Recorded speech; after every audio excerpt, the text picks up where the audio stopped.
The trade partnership between the US and Canada is often hailed as one of the most robust in the world, but former President Donald Trump put it under a harsh spotlight, zeroing in on Canada's dairy policies. Trump accused Canada of slapping sky-high tariffs up to 270% on American dairy, sparking anger among US farmers already feeling the pinch. His message struck a nerve in dairy-heavy states like Wisconsin and New York, where farmers felt let down by their northern neighbor. Trump's fiery words painted a picture of American milk being blocked at every turn, fueling calls for a tougher approach. These claims became the backbone of his campaign to renegotiate NAFTA, insisting the deal shortchanged American farmers. But the truth was more layered. The tariffs Trump mentioned weren't across the board, but part of Canada's unique supply management system. These steep over-quota tariffs only kick in when imports go beyond set thresholds. Grasping this detail is crucial to understanding the real roots of the US-Canada dairy clash.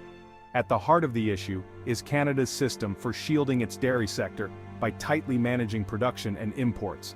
High tariffs are just one piece of a much bigger puzzle, not the entire picture. Trump's bold statements sparked a heated debate, but the reality is far more nuanced. Trade is more open than the headlines let on. To understand the dispute, let's define two terms: tariffs and quotas. A tariff is a tax on imports, making foreign goods more expensive. A quota limits how much can be imported. Canada uses both for dairy in a system called a tariff rate quota, or TRQ. Here's how it works. Canada sets a quota for US dairy imports that can enter with little or no tariff. Within this quota, American cheese, milk, and yogurt can enter duty-free. The 270% tariff Trump mentioned only applies to imports above that quota, meant to discourage excess and protect Canadian farmers. So, the high tariff isn't a blanket tax, it's a penalty for exceeding the quota. This system allows for significant trade while protecting domestic producers. Many countries use similar systems for sensitive agricultural products. The real debate is about how these quotas and tariffs function in practice, not just their existence. The headlines focus on the high tariff, but the real story is in the details of how the system works. Trump's renegotiation of NAFTA led to the USMCA, aiming to open Canada's dairy market to more US products. The USMCA increased tariff-free quotas for US dairy, giving American farmers access to a larger share of Canada's market. This was hailed as a victory, allowing more US dairy to enter Canada without tariffs. However, the deal didn't eliminate Canada's supply management system or the steep over-quota tariffs. The fundamental structure of Canadian dairy protection remained intact. Despite the expanded quotas, the high tariffs Trump criticized stayed in place. Confusion followed, with Trump later claiming, incorrectly, that Canada raised tariffs after he left office. In reality, the tariff rates remained unchanged under the USMCA. The agreement improved US access incrementally, not radically.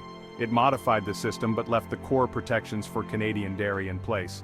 The real change was more market access, not a dismantling of the system. The framework of high over-quota tariffs remains for the future. Despite the rhetoric, US dairy exports to Canada have grown steadily, making Canada a top market for American producers. The US consistently runs a large dairy trade surplus with Canada, selling far more than it buys. In recent years, US dairy exports to Canada have reached over $750 million annually. This growth has happened almost entirely within the tariff-free quota system. American producers have expanded sales without paying the high over-quota tariffs. In fact, the US rarely fills its available duty-free quotas. Most American dairy exports never face the steep tariffs Trump described. The real obstacle, according to US industry groups, is how Canada allocates import licenses, not the tariffs themselves. They argue Canada's system makes it hard for US exporters to find buyers and use their full quota. The dispute is about bureaucratic hurdles, not a wall of tariffs. The real challenge is accessing the market, not overcoming high taxes. The focus has shifted from tariffs to how quotas are managed. Canada's supply management system gets attention, but the US also protects its dairy industry with tariff rate quotas. The US sets limits on foreign dairy imports, applying higher tariffs once quotas are filled. This supports American farmers by preventing a flood of cheaper imports. While the US promotes free trade, it keeps protections for sensitive sectors like dairy, sugar, and peanuts. The principle is the same as Canada's managed trade with protections for domestic producers. US over-quota tariffs are generally lower than Canada's, but the mechanism is similar. Both countries use these tools to shield their dairy sectors from global competition. The debate often singles out Canada, ignoring the US's own protections. Dairy farming is politically sensitive in both countries, leading to strong protections. Both nations engage in market management to support their farmers. Focusing only on Canada's high tariffs gives an incomplete view of North American dairy trade. With more tariff-free access under USMCA, the dispute now centers on how Canada allocates its import quotas. The US argues that Canada's system favors Canadian processors, limiting opportunities for American exporters. US industry groups say this creates a non-tariff barrier, making it hard to fill the duty-free quotas. The real issue isn't the tariff, it's access to customers. The US has launched formal dispute proceedings under USMCA, challenging Canada's quota allocation. In 2022, a panel partly sided with the US, but the issue remains unresolved. The core friction is in the technical details of trade policy, not headline tariffs. The disputes are about ensuring American businesses can use the access they were promised. These technical disagreements matter to the industry, but they're far from the simple story of a 270% tax wall. The real battle is over regulations, not border taxes. Trump's statements about Canadian dairy tariffs were often misleading.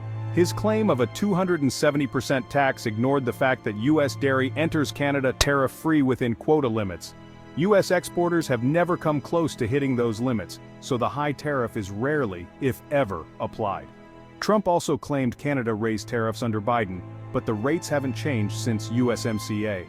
The agreement he signed left the tariff structure intact. These inaccuracies painted Canada as an unfair partner, fueling political support for a new deal. In reality, US dairy exports to Canada have grown, not suffered. Repeating the high tariff number without context distorted the true state of trade. The real disputes are about quota management, not tariffs. Setting the record straight means looking past political rhetoric to the facts. The US-Canada dairy relationship is more cooperative than the headlines suggest. Stepping back, the US-Canada trade relationship is one of the world's largest and most successful. The two countries trade over $2 billion in goods and services daily. For American agriculture, Canada is a vital partner and a top export market. The dairy trade, despite political arguments, is a story of growth for US farmers. USMCA expanded access, benefiting American producers. The focus on rarely used high tariffs distracts from the real issues: technical rules for quota management. Billions in dairy and other goods flow smoothly across the border, showing a strong partnership. Even among close allies, trade can get complicated, especially in protected sectors. Disputes are handled through established systems, not trade wars. The bigger picture is a thriving economic relationship, far stronger than the issues that sometimes divide the two nations.